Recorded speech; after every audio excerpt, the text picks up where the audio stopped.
Hello everybody. We are all ready. Welcome here to this mini workshop in Ballroom 1.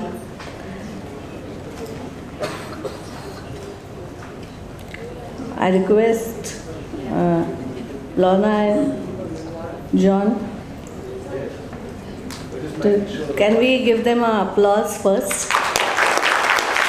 We are going to learn.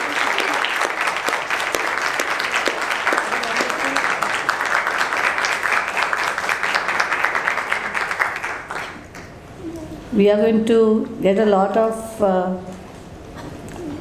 changes, transformation happening in this workshop, I believe. Through twin flames, through synchronicity, through soulmates, and they will enlighten us with their thoughts. Over to you. Thank you. Thank you. Your microphone not working? I don't know, is it working? Can you hear me? You can hear me? Yeah. Yes? Good, thank you. Is Lorna, can you hear her loud enough? No? Needs to be louder? That's it. Great. Beautiful. Awesome. Well, welcome and thank you all for coming to this workshop today. We're going to be sharing a little bit about our story together, how we met. We had a lot of synchronicity in our lives, and as you're about to see, and we want to share that with you because we feel that being able to, as you travel in this life, in this world, and navigate your way through it, we all seem to have a very similar desire and want and need for companionship. And quite often we find our way, ourselves wondering, are we with our true soulmate? But to begin with, we don't understand the concept of soulmates.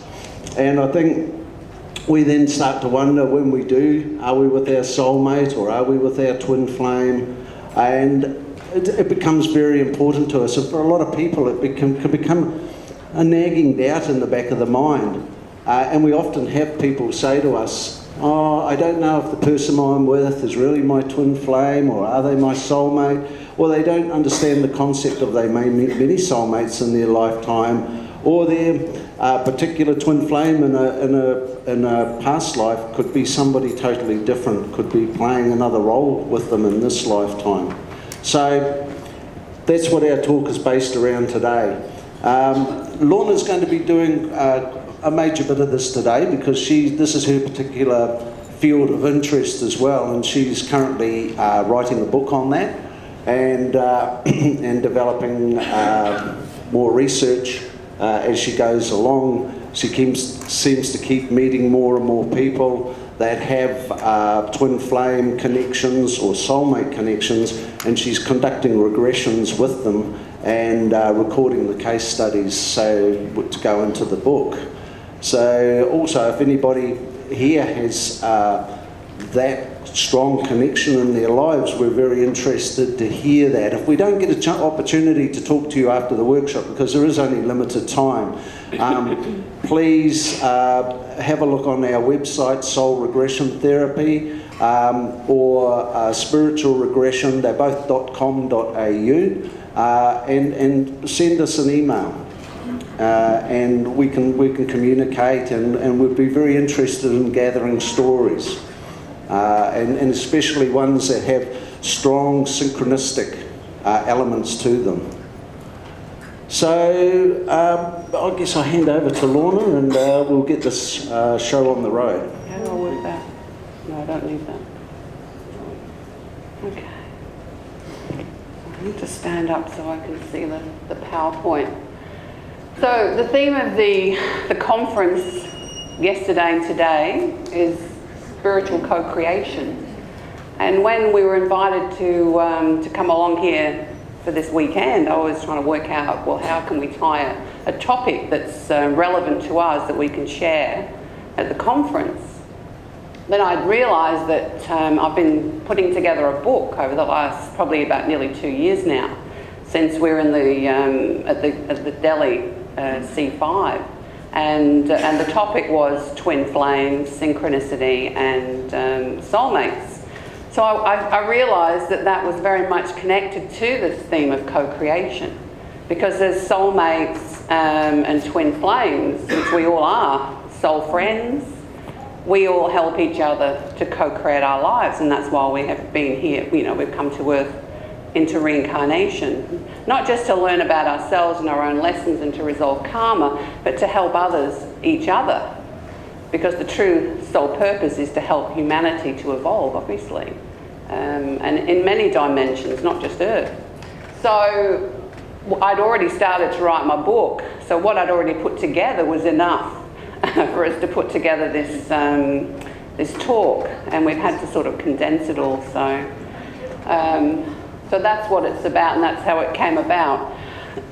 John and I will share our story because we find we have a very interesting story. We were quite surprised how our stories have evolved as we've met each other. And it came to our attention that we could possibly be twin flames, and we never really thought about it. But we were at a conference in Melbourne, and it was called the Afterlife Explorers Conference. And that conference is held every year.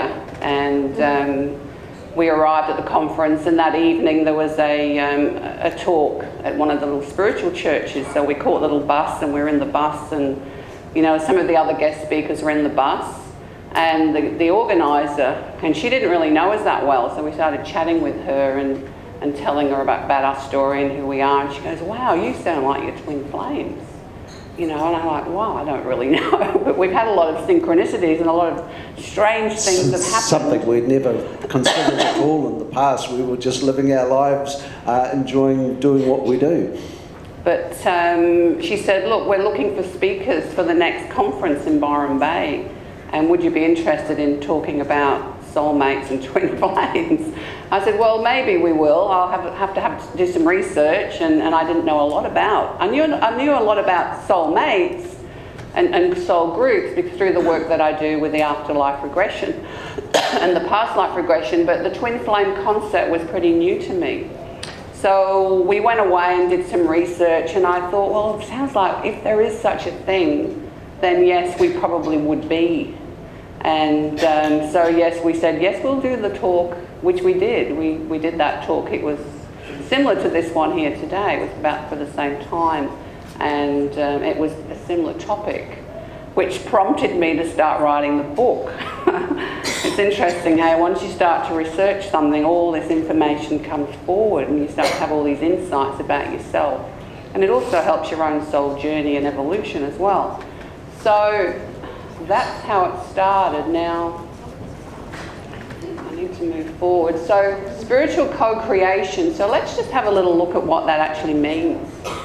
You know, I had to look this up myself and understand what is it that we're all really here about. The definition of co-creation means to create something by working together with one or more people. Spiritual co-creation means we are engaged in implementing the plans of the creator or the spiritual archetype with the help of others, with other souls or spiritual beings. And I guess in a way that's why we're all here for these 2 days, helping each other, meeting, networking and connecting with like-minded souls. So manifestation of the immense diversity and creative expression of life as we know it originated as a vision or a plan in the consciousness of our spiritual creator. So that's where we all originally were created. And the innate nature of this plan provides a place for humans to collaborate with the spirit in the unfolding of this divine vision. Now, as souls, we get an opportunity to partner with our creator in the development of our material and external environment. We participate in this plan when we reincarnate here on Earth and co-create our environment and our life with our spiritual partners and guides. So we are all souls or energetic beings with a multidimensional nature. And as you are not just a body, you are an energetic being with a sea of energy in your thoughts, emotions and desires, are the keys to creating the life that you are experiencing. As Doug mentioned in his fantastic workshop this morning, what we believe we create. And you can change those limiting beliefs once you really understand who you are and your purpose. So the reincarnation belief is that before you were born into this earth life, you were just energy residing in the between life realms, a place where we all, as souls, call home, the afterlife, the interlife, you know, whatever you call it. As souls, we call that home, and we return to once our physical body has died. Our physical body is just a vehicle that we live in. We are not our body. We are actually spiritual beings having the earthly experience. And reincarnation research has revealed that once we return home to the spirit realms, we reunite with our soulmates and spiritual guides. And these soulmates and spiritual guides are most often the souls we have the closest relationships with, whilst both in spirit realms and in our various incarnations. And some of those spiritual friends, mates, we may not even have them in this current life, but when we go back home, we reconnect to those souls and we recognize them. You know, I'm in my late 60s and most of my family are on the other side. So when I return home, when we return home, they're there to greet us. And perhaps there's others, there's our ancestors, there's a lineage of souls that we reconnect to. And some of them, you know, we haven't had lives with them for many, many lifetimes. But it's very interesting. So as energetic beings, we're a part of the Creator, and as such have gifted to us the power to create and manipulate energy. Energy is the very fabric of our existence and the physical world, and we all perceive is the product of an energy sensory integration, which is brought about by our consciousness or our soul, brought about by that soul for the purpose of reincarnation, learning and experience. Now, we don't do this alone, like I said. We have help from the Creator as well as from our soulmates, twin flames if we have one, spiritual guides and higher master guides, and we are never alone in this world. As a therapist, you know, I see a lot of people that feel so alone and disconnected and detached. And through past life regression, it can really help them to feel that connection, that they're always connected on that spiritual level. You know, we keep part of our energy still over in the afterlife. It never all comes into our body. It would be too much. So we're always connected in some way.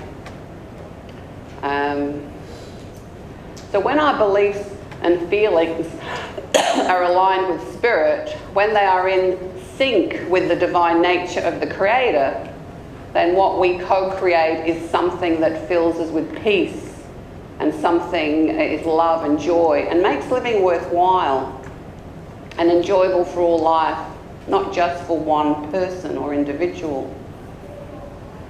So this allows the evolutionary process to proceed according to the divine plan. And we get to participate in our own unfolding.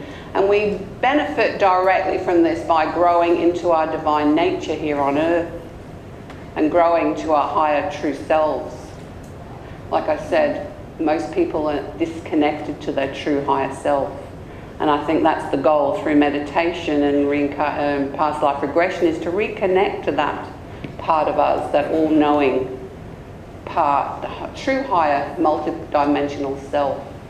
So there is spiritual energy living in each of us, and the planet itself that connects to us, to our creative source. And this connection enables the will of spirit to be implanted here, unfolding and evolving over the course of time.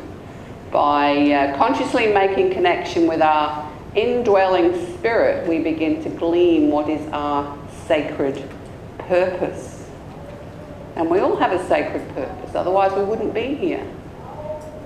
Okay, we all have a sacred purpose for coming to earth. Okay, I think it's The statistics are very small that you're actually here. You know, it takes a lot for you to actually be born and to survive this long. So coming to Earth, although many people become confused as to what this is, the most common question we have found asked by clients during a past life regression is, what is my purpose in this life? It's always the top question, what is my purpose? And so what is the sacred purpose? We all have soulmates. They are more often family members, relationship partners, and those people who make an impression on us, either good or bad, even the people that you may not like, you know, you are connected to on some level. Earth is like, if you look at, I know Dr. Newton was talking the other day, it's a school of learning, but your life is like a movie, it's like a play that you have put your hand up to be the hero or the heroine. And your soulmates and friends have taken on those roles to be those actors in the movie of your life. Some pleasant, some not so pleasant. Generally there's a villain. The villain could be an ex-husband or an ex-wife. It could be a boss that you don't like. Mother-in-law. Mother-in-law. But they've taken on that role to help you to work through your stuff. That will lead you to living your sacred purpose. I won't be sexist father-in-laws as well. That's right. So these people can have an impression on us, either good or bad. And connecting with our soulmates can help us to understand ourselves better and eventually help us to understand and live our true purpose. So with the help of our spiritual guides and soulmates, we often set up signposts to help us on our quest to fulfill our soul's plan, our purpose. And these signposts are called synchronicities. When I first became involved in the path that I'm on now, I discovered synchronicity, and I was just blown away with what that actually means and how it can affect our lives. And we see it all around us all the time. So synchronicity, the meaning of coincidence. There basically is no coincidence. So the word synchronicity was coined by the late Swiss psychologist Carl Jung, which you've probably heard of. And he stated that synchronicity is an ever-present reality for those who have eyes to see it. So once you become aware of it, you can't not know it. And the more you know about it, the more you see it, and it affects your life. So Jung believed that there is meaning in everything we experience, and nothing is random, and that our lives are shaped by moments of meaningful coincidences. Now, synchronicity, meaningful coincidence, and is this stimulus occurrence of events which appear significantly related to but have no discernible causal connection. They seem like they're totally random, but they're connected in an unusual way. When we were travelling to the airport, I can't even remember what day it was now, to get here from Brisbane, from the Gold Coast to Brisbane. Wednesday. We were driving and John goes, look at that truck. There was a big truck in front of us. And the rego number was... Registration plate. This is my Aussie. It was 888 UFO. I mean, there was 3 8s, which is 3 infinity signs, and unexplainable flying objects. Well, that's connected to the afterlife, and who knows? So, you know. And we were just discussing the journey here and coming to Mumbai and what we were about to experience. And here was this, and I'm always looking for synchronistic events, and I often check and for some reason my eye was just drawn to that number plate in front of us, and there it was, and that was just confirmation that we were on the right journey again. Because UFO, you know, suggesting aliens. Well, who are we? What is an alien? We've come from another place, and we'll go back to another place. So that's who we are in a way, you know. Perhaps other planets. And other well. planets, other dimensions, other realities. There's way more than this reality. To think that this is all we are is, you know. As we experienced with Kiran yesterday, there is no one reality or place, and we can all be there, interestingly enough, simultaneously. That's right. Where are we right now? In this reality that we've created. So, synchronicity was one of Jung's most profound yet least understood discoveries. And this is because it cannot be appreciated until we personally step into and experience synchronicity for ourselves. Once you become more aware of how the events in your life are connected, another world begins to unfold. It's like seeing the world through another lens. And what fascinated Jung about synchronicity was it's a causal nature. He defined it as a causal relationship of events, as there is no apparent explanation for the occurrence of two simultaneous events, one subjective and one objective.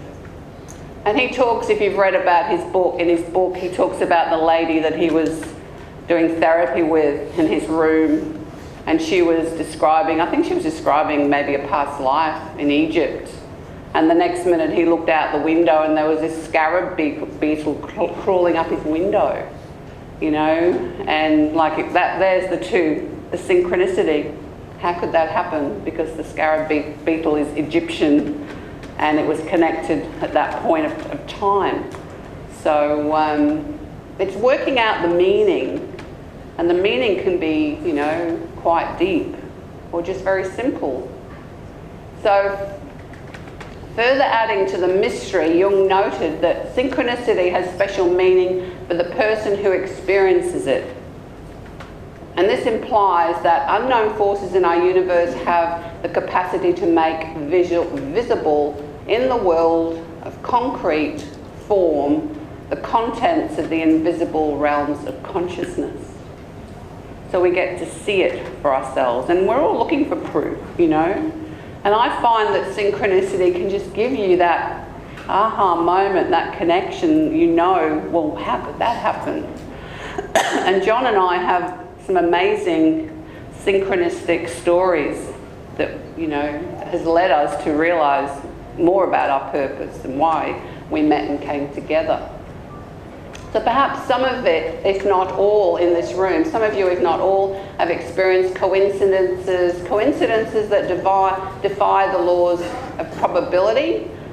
And maybe some of you have come to realise there are no coincidences in life. How many in this room have experienced major synchronistic events in your life? Wow. And you look at that and you look around this room. Have you take a look, put your hands back up, those of you, and just all have a look around the room. And you'll see that this is a very common group experience right now with everybody here. So we're going to get to our coincidences, our synchronicities. Those photos, how long ago were they taken? Which ones are they? Are they scary? They are a bit scary. That one of me is pretty scary, I tell you. Well, I'm 62 and now, and that photo was taken when I was 48. 48? So that was about 2005. 2004, because I was born in 1956.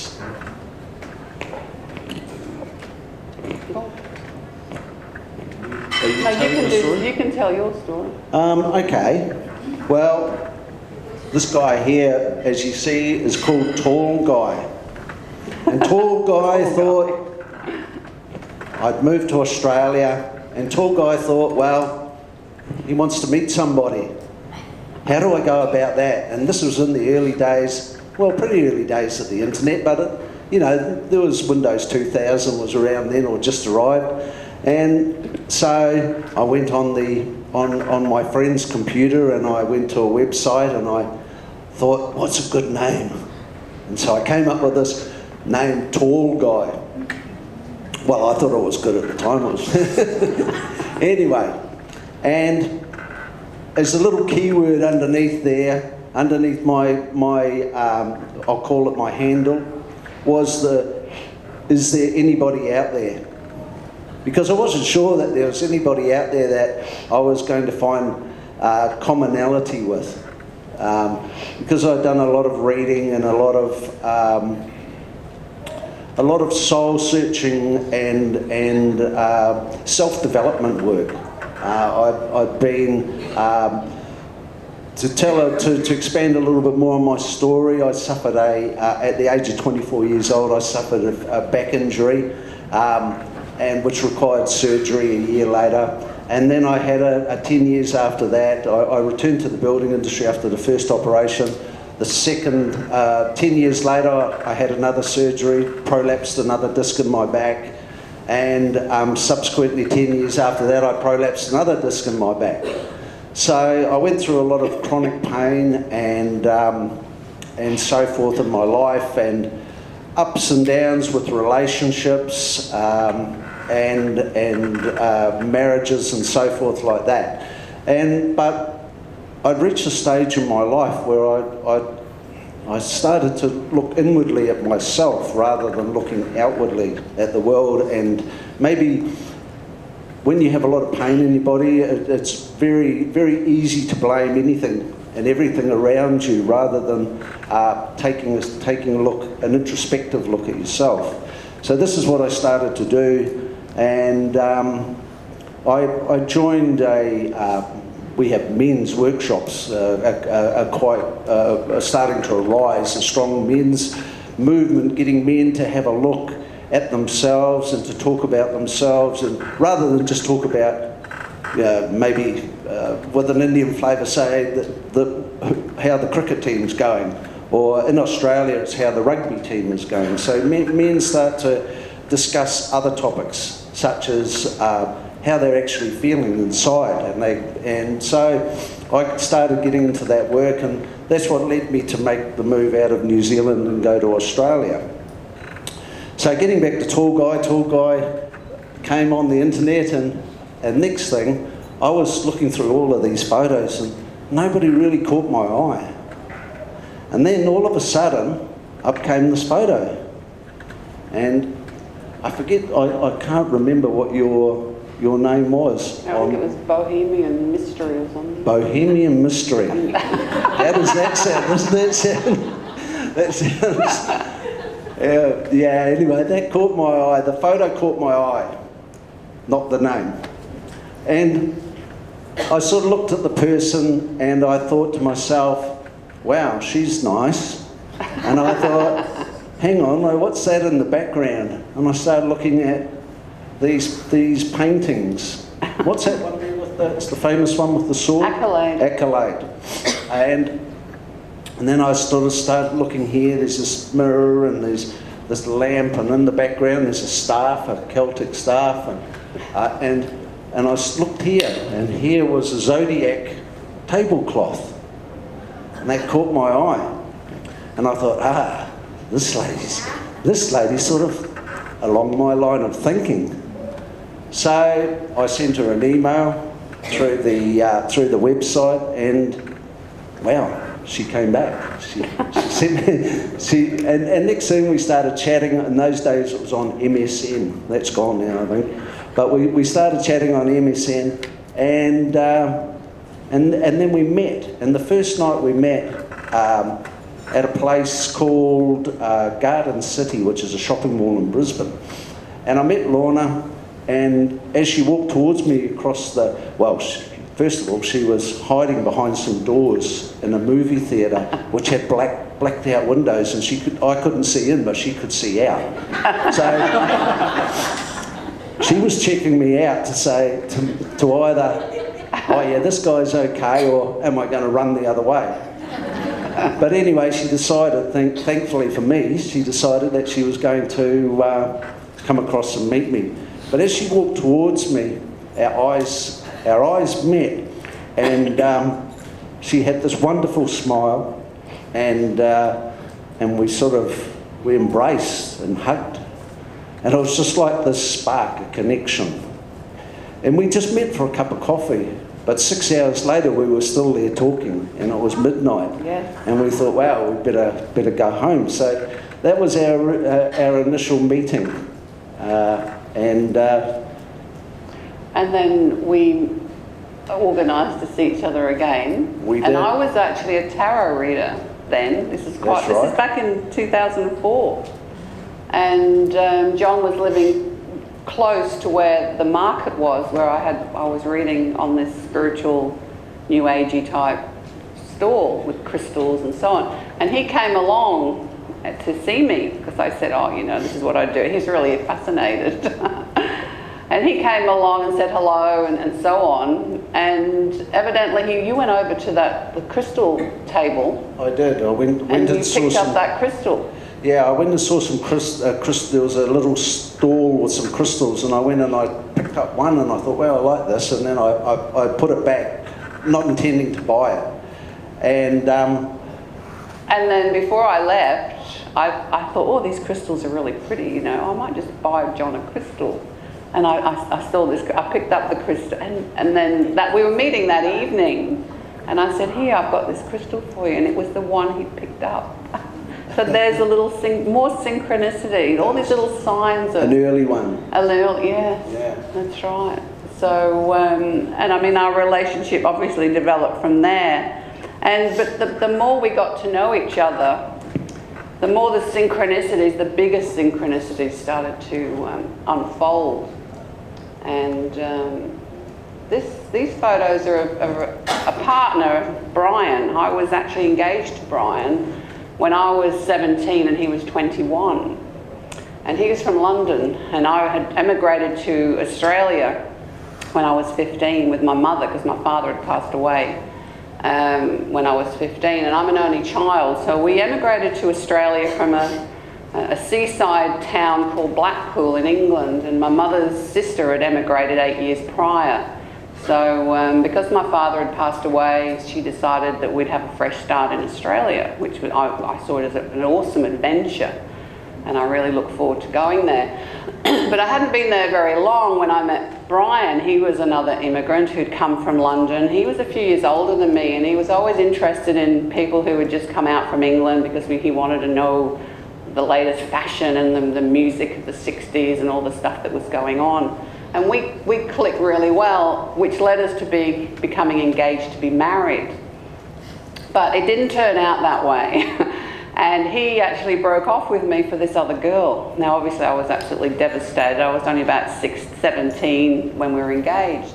And I went on to live my life. I married, I had a daughter, and he got on with his life. And then about 25 years later, he called me, he rang me, and we had a chat. I was actually very surprised to hear from him.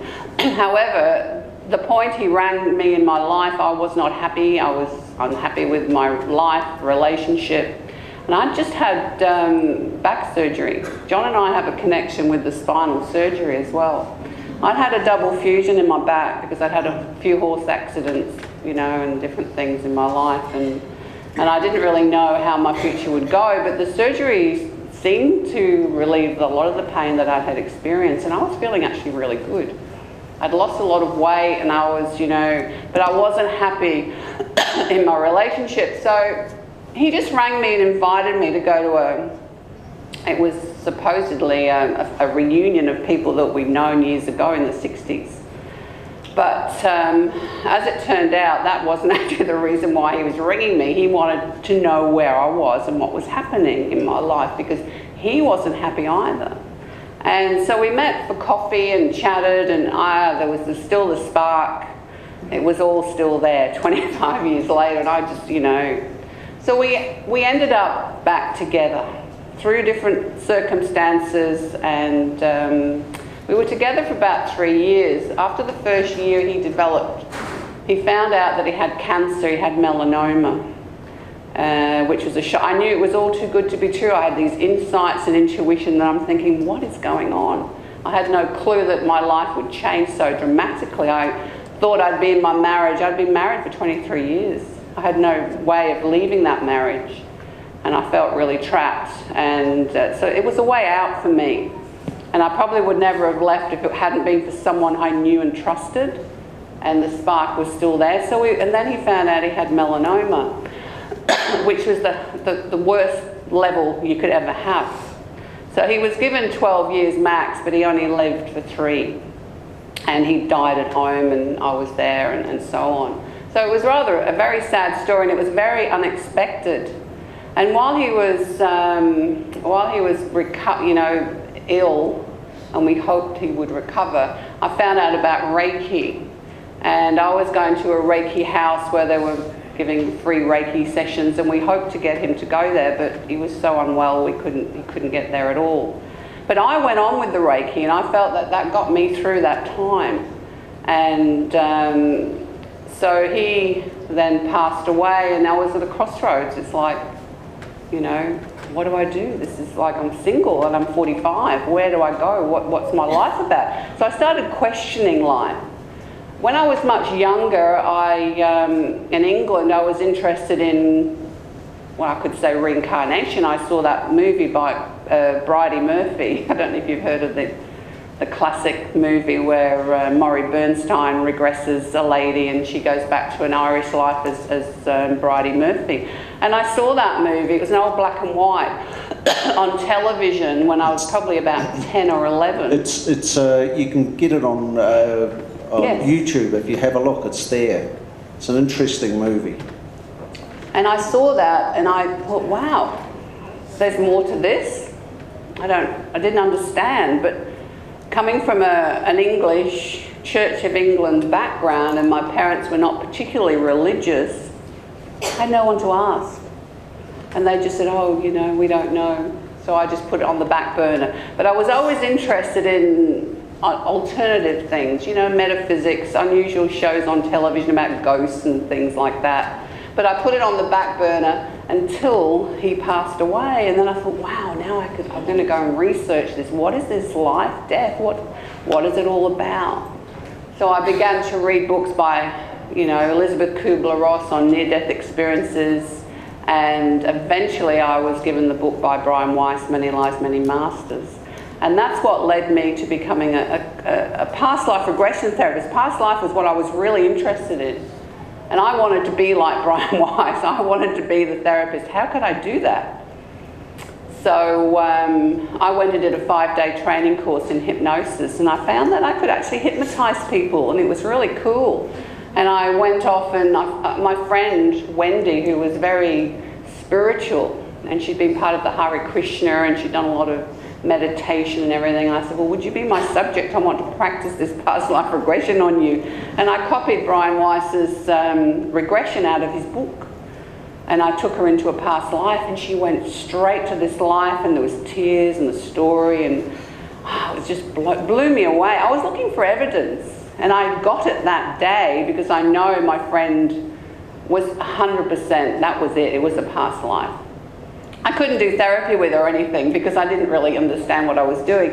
So after that, I decided that I would go on and learn more about past life regression and how could I be a past life regression therapist. And I needed to have more qualifications with hypnosis, so I went on to become a clinical hypnotherapist, and I do both now. But I just started this journey when I met John. And John and I we were talking on the telephone after we'd met. It was only a few weeks after we'd first met. And when we moved in, we moved in together, he was unpacking his bag, and this photograph, this picture fell out of his notebook. And I said, well, who's this? Because he had never seen a photo of Brian. He knew about my life. I knew a bit about Lorna's life, but I'd never seen a photo of this person at all. He'd never seen a photo of Brian. I said, my God, look at this. When? He says, oh, we were on the phone last week. He said, and I just was doodling And he drew that picture. And so I went and got the pictures and I showed him. I said, look, this is him. There's no doubt about it. So that was a massive synchronicity, because I know, I mean, Brian, I feel he's in spirit, and I feel he is part of our soul group. Oh, definitely connected, as a soul connection. I feel his presence a lot of time, still around us, and well, without him, we wouldn't have moved forward. That's really right. In life. Because him and I were never meant to be together long term. We were together early, and then we came back together, and I was there for the end for his life. But and then it was to help me to move out of where I was stuck. And I could have stayed. I could have said, no, I'm going to stay here because it's comfortable, you know. But I knew there was more for me. I didn't know what it was, but I took that leap of faith, and here I am today, standing on the stage in Mumbai. So, you know, you don't know where things are going to take you unless you actually have that, you know, faith within that there is more, okay, and there is more for everybody. So that was one of the signposts. And I'd become aware of synchronicity. So, you know, I thought, wow, this is huge.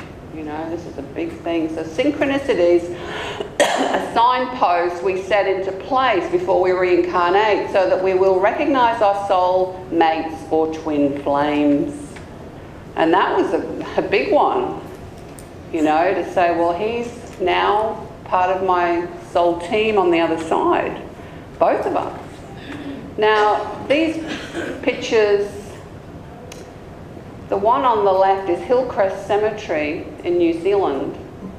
Both my parents are buried in that, in Whakatane in New Zealand, in a cemetery called Hillcrest. And when I met Lorna, she lived in a suburb called Hillcrest in Browns Plains in Brisbane. And as you can see, this here was originally quite an elaborate sort of tombstone-y type entrance into Hillcrest Cemetery in New Zealand, where my parents are buried.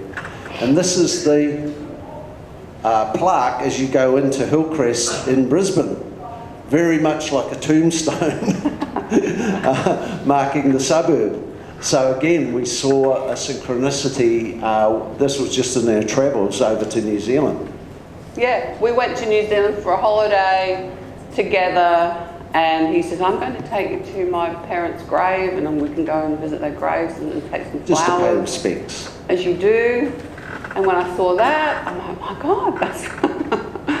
So that was another one. His parents are part of our soul group. We're piecing them all together, and who's in spirit helping us, guiding us to where we're meant to be on our sacred journey. Thornton Park, New Zealand. That is the rest home where his mother passed away in New Zealand. And my family in England, I'm from Blackpool, but there was a little country village next door to Blackpool, and it's called Thornton. And my father's family are all from Thornton. And they had my grandfather had a very big house. They're very wealthy back in those days.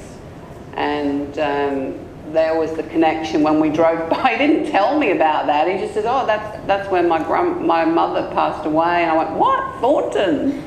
There's another one. And your family, the family home was called? Thornley. Thornley. So again, the thorn synchronistic name.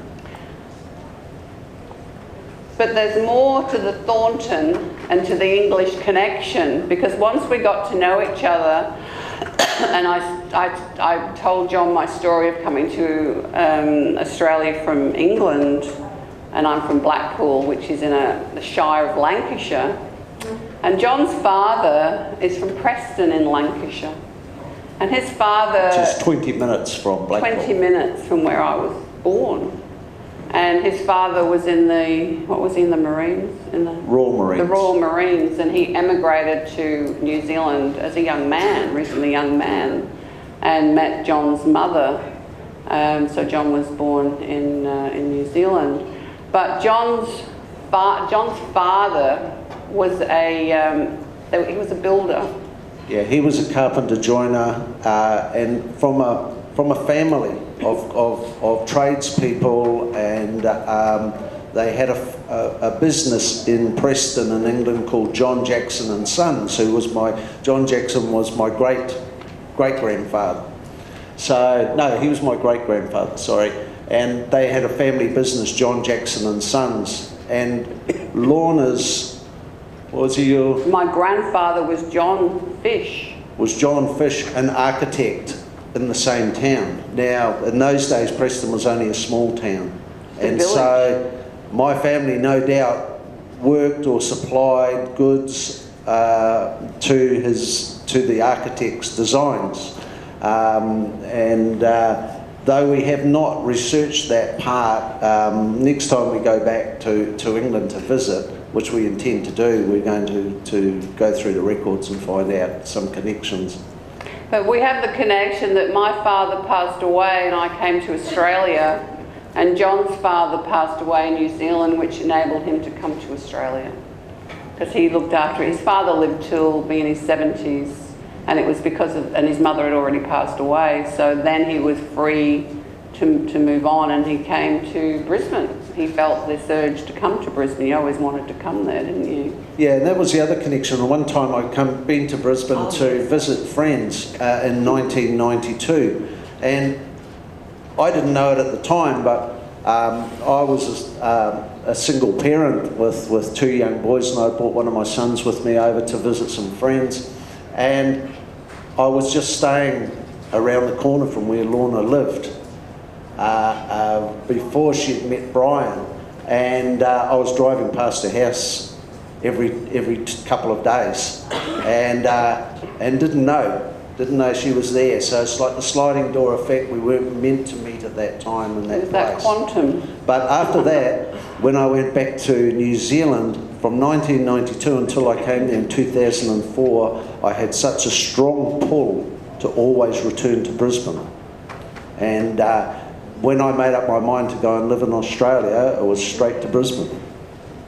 That's right.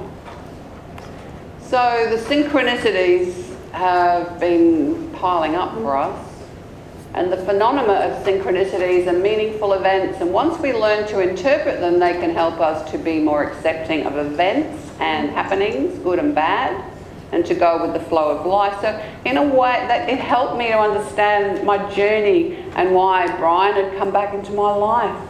I mean, I could have gone grieving and miserable and, oh, woe is me, but I looked at it in a different way, and once I started to open up and looking at reincarnation and the journey of the soul, I could see that it's no mistake. This is what we've decided upon on another level, and that we're here for something that was, pretty important, which we really didn't know in the beginning what that was until things started to open up. And when I met John, then he was so interested and open in what I was doing with the past life regression and the hypnotherapy that he went on then and did all the training just like I have.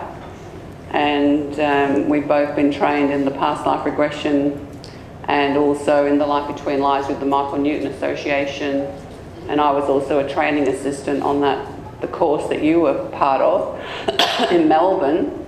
And then we both connected to Dee Chips, who was the original with her husband Alan.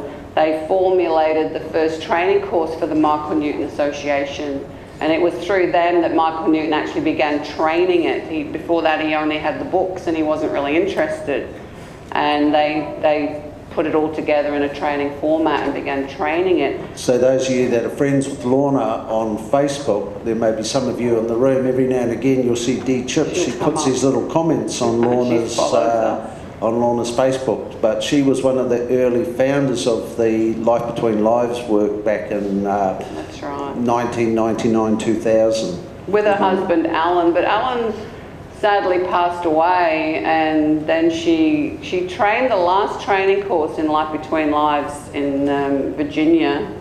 Yeah, 2016. In 2016, and we contacted her and asked if we could come along to that course, because it was my dream. I'd always wanted to go and train with the original trainers. And she said, oh yes, we'd love to have you. In fact, you're not going to come as students, you're going to come as training assistants. So we were just blown away. So we went to America and we were part of that course. When was that, 2014? 2016. 16, sorry.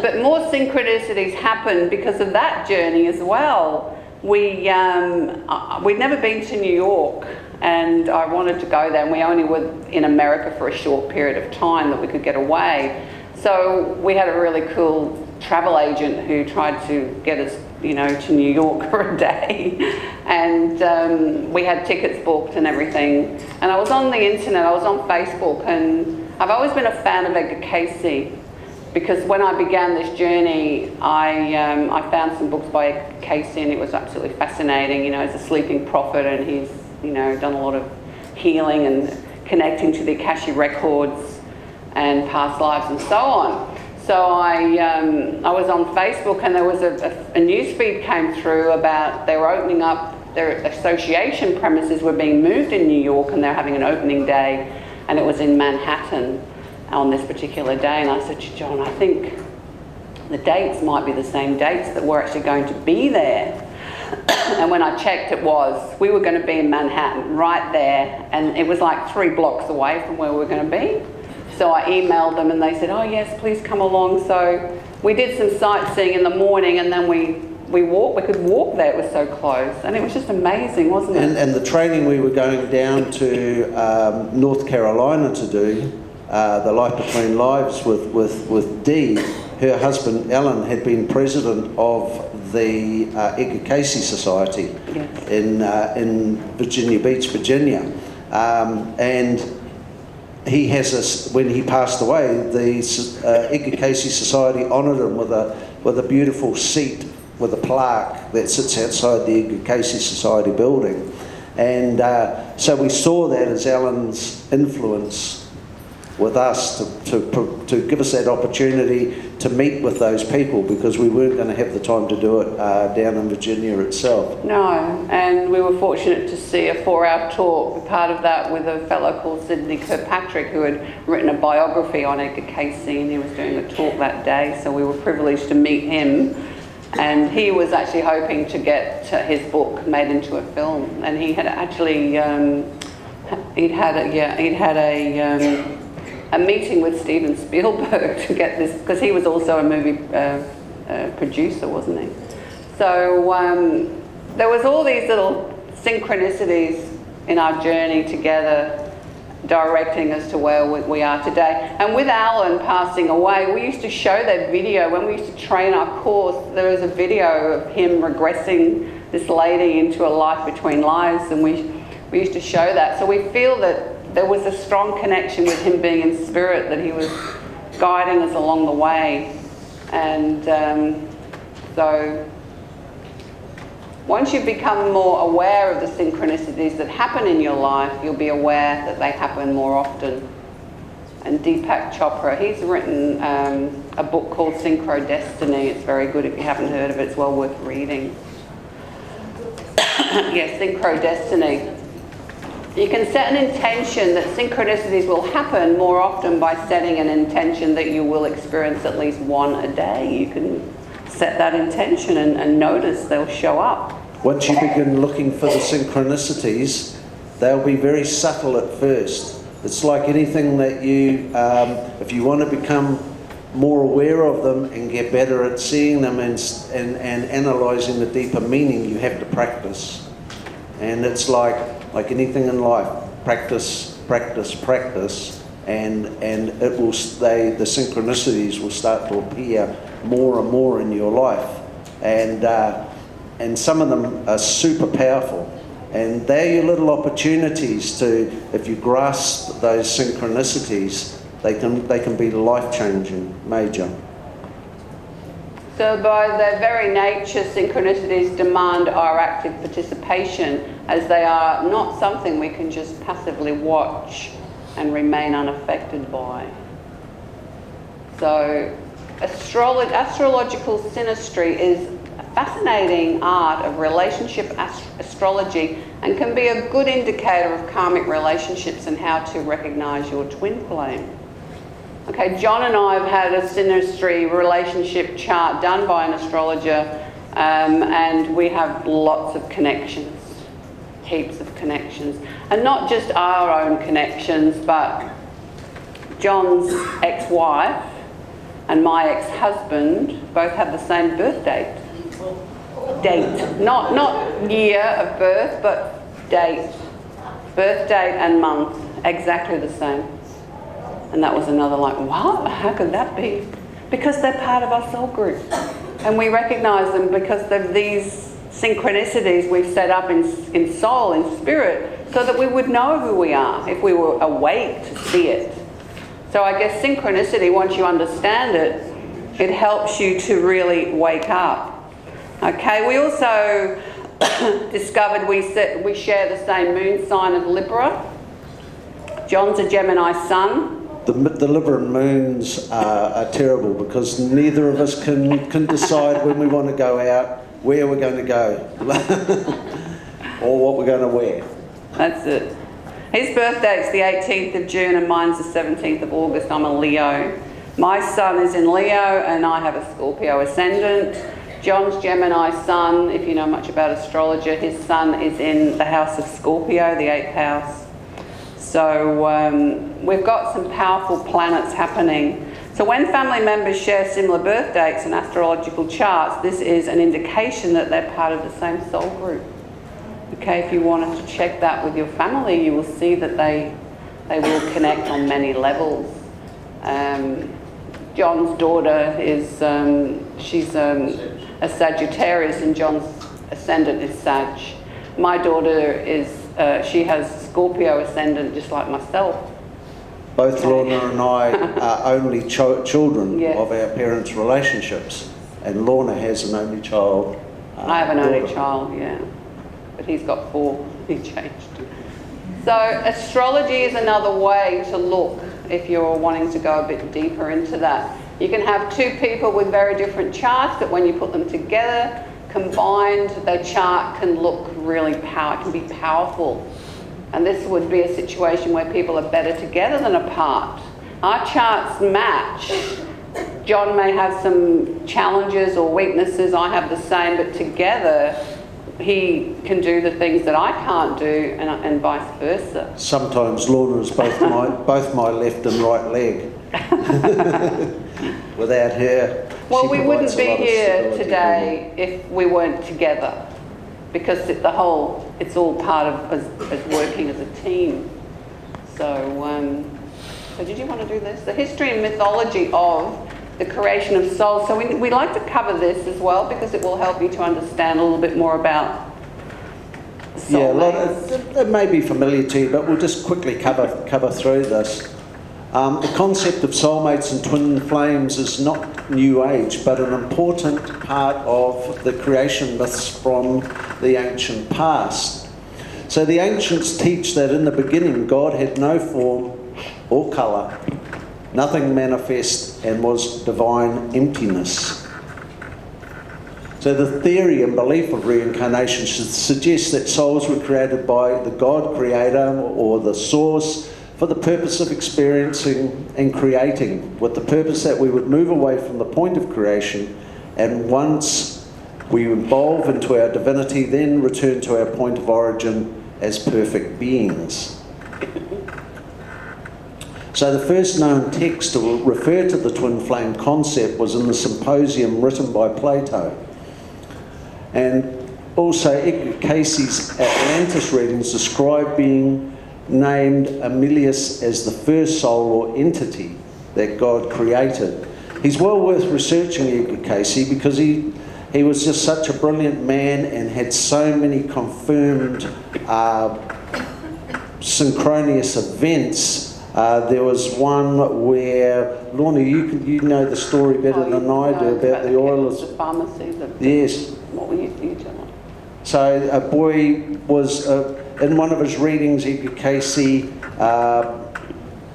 described a tincture called oil of smoke, and it was to be found in a specific pharmacy in a small town in the United States. So the members of the family went to the town, went to the pharmacy and asked for oil of smoke, and the pharmacist said, no, I haven't got it, it's not here. And he went and he looked everywhere.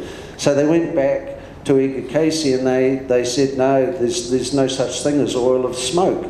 So Edgar Cayce sat again and went into trance and came back and he said, it's on the third shelf up and there's some bottles and it's in the back of the bottles.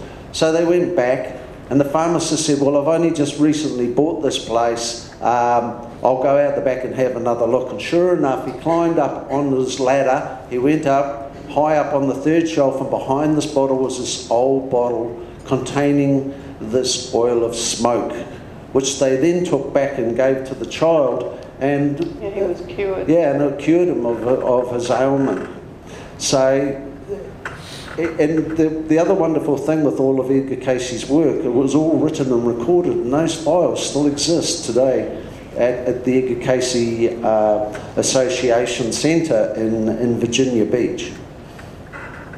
So the Egyptian myth of Isis and Osiris is indicative of the masculine and feminine polarities of the twin flame relationships. The Maori myth of Papatuanuku and Ranganui is another creation story that's indicative of the split between male and female polarities and twin flames and their yearning for one another. So consider the purpose and the split between male and female. When humans are complete and in oneness, polarity is absent. Saints, prophets and highly evolved souls often incarnate as teachers, philosophers and guides and act as our guiding light. They do not marry and feel no attraction of the sexual or romantic kind for anyone. So the description of the soul, do you want to go from there and keep going for you? Rest your voice a little bit. So in order to understand soulmate and twin flame relationships, we also need to understand what is a soul and what makes up a soul. So humankind has been on a quest to understand the concept of souls for thousands of years.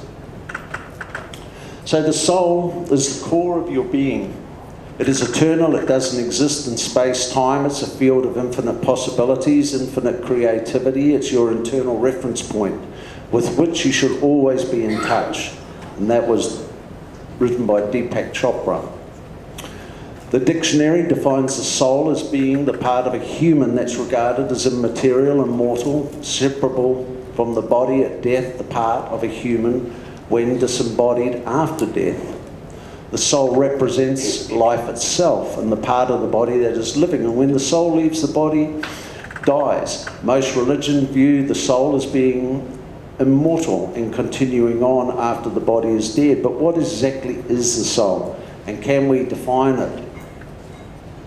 So the terms soul and spirit are often used interchangeably without the true meaning of either being properly understood. From our extensive research, and we have gathered well over 1,000 recorded sessions now of past life regressions, and that's where we've sourced some of our material in our book, Soul Regression Therapy. We've discovered that at the time of creations, all souls are created equal and androgynous as one complete soul, neither male or female, but with the qualities of both polarities within.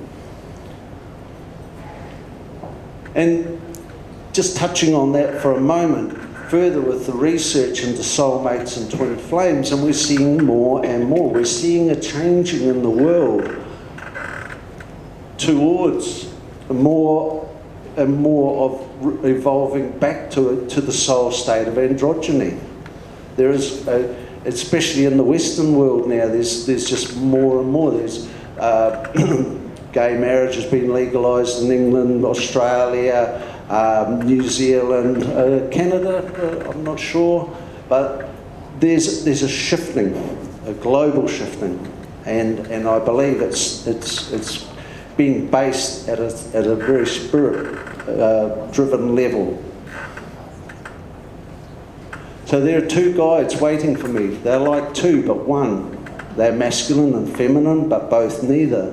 They wear long robes and are the mother and the father as one. Somewhere out there in the physical world is literally our other half, the other sexual aspect of our soul. We as regression therapists through our studies understand very clearly that the soul, we're not incarnated as a being of light and energy which has no gender and no sexual orientation. Now that was a drawing done by one of your clients, Lorna. So you might want to explain that a little bit. Yeah, just give me time. Yes, one of my past life regression clients, she was an artist, and I think I took it to the afterlife as well as past life, and then we went on to the afterlife, and that was how she saw her guide. She drew. That was only one picture, and she sent me quite a few of them. Actually. She drew a series. She drew a series of them, and that's how she saw the guide in the afterlife, and then she drew that picture, and she's given me permission to use it. When we cross over, as some of you are already past life regression, life between life therapists, I'm aware of that, so you will know that your clients will describe seeing their guides in different shapes, forms. They don't always show as people, they show as just images like that, like energy, because when we pass over, we don't have a physical form any longer. So they can be all different shapes and sizes and so on. So as regression therapists through our studies, and we understand very clearly that the soul, when not incarnated, is a being of light and energy, which has no gender and no sexual orientation. We come to Earth to experience the gender and different experiences within a body. And we believe that as souls, we are all part of the universal consciousness, and we're all connected to everything. And as spirit, we require a physical form in this dimension so that we can experience, learn, and grow as souls. So we come through in many different physical forms. You may have been a male in one life, you come through as a female in another, or vice versa. So Earth, each of us is here to discover our true soul self, as Deepak Chopra, one of his quotes. So we're leading up to soul groups, twin flames, so you get more of an idea of what that is about. We're understanding more about the soul and soul groups, because when we take our clients back to the afterlife, or even if it's just a past life regression, when they cross over and they've died in that life that they observed and looked at, often they will describe that their soul group comes to greet them, and it can be a very profound experience for them. So every one of us has a group of souls we are spiritually connected to, a group we are meant to connect with in the spirit world, and are here by choice in physical form. So people from our soul groups come into our lives at seemingly random times, and but in fact these crucial meetings were pre-arranged. Okay, it's like when Brian came back in my life, that was already pre-arranged in spirit. But when I was born, I didn't remember, I'd forgotten. We forget, we have that, and we lose our memory of who we really are once we're in these bodies. And it's like we have to remember who we are. Some people never get on this path, but our present day family is known as our primary soul group, and this group is usually made up of no more than 6 to 10 souls, and this includes soulmates and our twin flame. We tend to connect with our soul family through our birth family, and they can be parents, siblings, and often relatives, grandparents, uncles, aunties, in our extended family, and our marital family, spouses, children, in-laws. They can all be part of our soul family. Sometimes a mother-in-law can be more like a mother. They take on all these different roles. So our soul regression therapy clients describe this reunion as a wonderful experience, to be welcomed back by those who love us and have lived many lifetimes with us. And that picture there can just give you some sort of idea of how they may look. Often the client will describe something like that. There's these beings that are coming towards me, they're lights, and then they take on a shape or a form, and they come and they just surround the soul that's crossed over, and they reconnect. That's a quote from one of my clients who, in our book, one of the stories, one of the case studies, and she described, I can look down, but I have no connection back there, and I can see people are sad. So she's describing the body that she's left and the family on earth. And often those people are sad, but the soul is just excited to leave. And often there's no remorse, they're ready to go. She says, I'm not sad, I'm looking forward to meeting my soul friends, and I can see them. They're just like me, and we are floating together. And it's very clear, and there is a lot of purple around, and there's a presence there, and it feels so peaceful, so lovely to be home. Now the warmth it's so beautiful. This is a safe place. I see my grandmother, my uncle, and my baby sister who died, and they're here to welcome me home. And this is my home, and I'm floating around, and it smells so pure. You just wouldn't want to leave here. Now my guardian angel is here as well, and he's just like us. He's a soul in spirit, and he's brilliant white with a purple aura around him. That's why he stands out. I don't have that yet. I'm just blue. So she's going to continue on, and our energy changes shape. Often I'll say to my client when they're in spirit, just look into a celestial mirror. Tell me, how do you look? What is your colour? What is your energy? We can find out their soul name. You know, it's often a very unusual name, and often it has a very profound meaning. And so members of the extended soul groups may reincarnate together to have a short-term relationship with people that will make profound effects on their lives. So soulmates. So it's a popular belief that soulmate relationships are only romantic relationships, but they can be any relationship that has the potential to help us to grow spiritually. One of our main purposes for being on earth is to create positive soulmate relationships with everybody, basically, that we meet. Sometimes it can be just something like, and we can almost, some people say, oh, I just met an earth angel, my car broke down, I got a flat tyre, and I was by the side of the road, and then all of a sudden somebody appeared and changed my tyre for me, and they seemed really like there was a strong connection, but then they disappeared. And they've gone, but they constantly remember that person, and that's a soulmate connection. They may only just come in for a brief moment. So most people today have experienced more than one romantic relationship. Meeting romantic partners is much easier today because of the internet dating. I'm sure you have that in India as well, as we do over in the West. So some members of our primary soul group are our close soulmates or soul companions, and we usually have very special relationships with them, but we have a primary soulmate that we are even closer with. Now that's the Edgar Cayce book. It's a very good book. In his readings, Edgar Cayce said that we have possible soulmates in our lives. We have many, not just one. And all the relationships we enter into, including those involving soulmates, are karmic. Soulmates often come together to help each other to reach their highest potential in life. Their deep inner knowing of each other gives them a distinct advantage. Twin flames.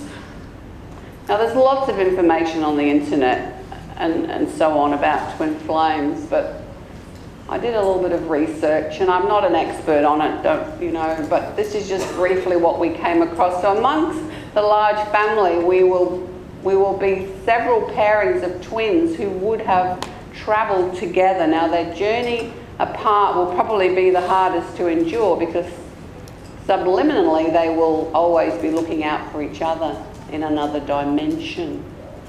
It's a quote. So the ultimate goal of twin flame souls is to eventually join together in order to be whole once again. And when you find your twin flame, the physical feeling is that of being magnetically drawn to one another.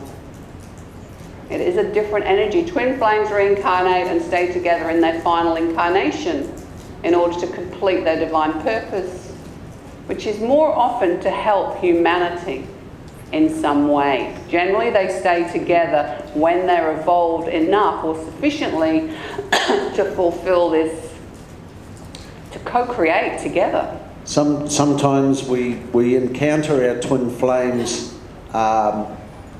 We could encounter them more than once. They can come and go. Like, for instance, Lorna had the encounter with Brian, who was more a soulmate than a twin flame. But if a person is not evolved to the same level as their twin flame, they may come together briefly, but the relationship does not work. In the case of a relationship, an intimate relationship forming, there'll be so many differences in where they're at as on their evolution as a soul, that the other one will have to go away and do more work. Or it might not be karmically in line for them to be together at that time. So it can be difficult to find your twin flame. It can be like looking for a needle in a haystack. It took us a long time before we found each other, late in life, not when we were at school. And some twin flames do find each other early. I mean, look at Dr. Newton and Dr. Lakshmi. Their story, I had no clue that they met at uni, and that look at the work they're doing now. So they are an example, I would think, of twin flames. Okay, there's a lot of famous twin flames, and I did, it's not on the PowerPoint, but we have Steve Irwin in Australia and his wife Terry. Steve Irwin has passed away, sadly. But she has carried on with the work of what he does in conservation and animals and so on. So when you look deeply at some people, couples, famous couples, you can connect that there must have been some in a twin flame relationship. I always felt drawn to going to the Taj Mahal, and we were fortunate to go there when we were here last time in Delhi. And the emperor and his wife, Mumbai, I can't pronounce that name. But I mean, it's such a universal love story, whatever there's good and bad, but the monument that he's left to her would indicate they may possibly be twin flames.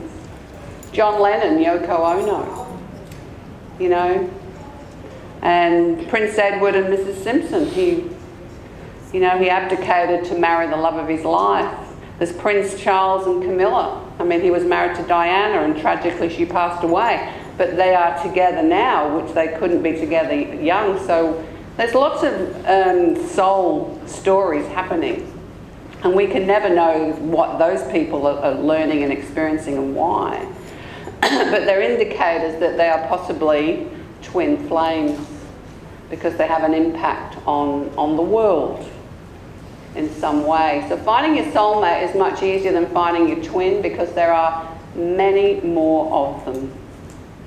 And the search for your twin flame should only begin after you've completed your inner journey first. Well, John and I were both on our inner journey, and then coming together, it's helped us to develop more as to our purpose as what we're meant to do. Earlier when I was talking about the back injuries that I'd suffered, when I met Lorna,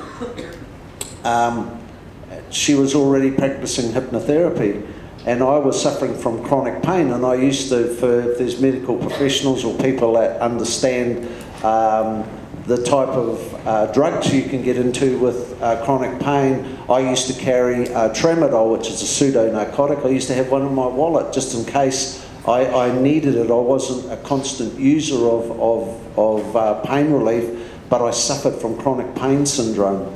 And when I met Lorna, not long after I met her, I put my back out one day and I was literally stuck like this, and I went to the hospital and I had a anti-inflammatory injection stuck in my backside, and that usually worked after 24 hours, and I was able to walk about freely. And on this particular occasion it didn't work. So I'd been ringing Lorna and talking with her and told her what was going on, and she said, well, why don't you come and try some hypnosis? And I thought, well, what have I got to lose? Because the doctors at the hospital said, oh, you're going to have go and have some more surgery. So I went in there, walked in the door like that, and Lorna said, sit in the chair, and I lay back in the recliner chair. And she did a quick session of hypnosis with me, probably no longer than half an hour. And within 10 minutes of coming out of that hypnosis session, I was walking up and down the hallway and I had no pain. And it was the first time in my life that I understood what psychosomatic pain was, because up until then, when doctors said, oh, you've got psychosomatic pain, I used to hear the word psycho and not the rest of it. So I used to say, oh, you think I'm mad? And end up having an argument with the doctor and leaving the surgery unhappy, which probably added more to the pain that I had. But again, it came from my twin flame. And helping him to relieve that. Yeah, she was the key to unlock that. Doing the work that we're doing now. So Michael Newton, he also passed away the day before we went to America, which was another synchronicity. I thought that was interesting. So he was a well-known spiritual regression therapist and author, and his book Destiny of Souls, he briefly discusses the twin flame theory. Brian Weiss, you all know who he is. He believes in the concept also of twin souls. And when we first met, we both experienced a powerful soul recognition of each other that went beyond words. And as time's passed, we both feel that we have a strong spiritual glue that seems to bond us together. So let's move through this. So now, actually, what I might do, before we move on to this, because we don't have a lot of time, and I want to take you through a regression that perhaps you could connect to your soulmate or twin flame on some level. And it's up to you what comes out of this, but you know, I'm sure some of you have done this before, so it's a good little exercise to practice. So, yes. One thing with twin flames, it sounds romantic, and it is, believe me, but it's also, I'll say it's bloody hard work. It's not easy. It's at times it's challenging. They're your opposite. For me and Lorna, but provides what I lack in myself, I gain from Lorna, and a lot of what Lorna lacks, I provide. So I'm good. Lorna's no good with technology. I'm good with technology. I'm hopeless with money. Lorna's very good with money, thank goodness. So we offset each other, and as long as you're open to accepting the inadequacies in yourself and recognise the strengths that you lack in the other, that I believe that's one of the most important keys to making a twin flame relationship work, because it's about challenge, it's about developing yourself. When we encounter our twin flame, it's challenging, and it's meant to be, and I believe it's a good thing. It's often romanticised, but I think if it was just simple, what is there to learn?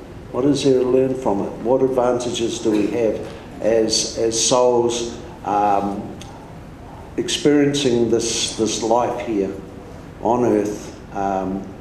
We need to have something to help us rebalance and look at ourselves objectively. I know Lorna has a way of challenging me and making me look at myself objectively, And at times I don't like that. But I appreciate it as well at the same time. So what we'll do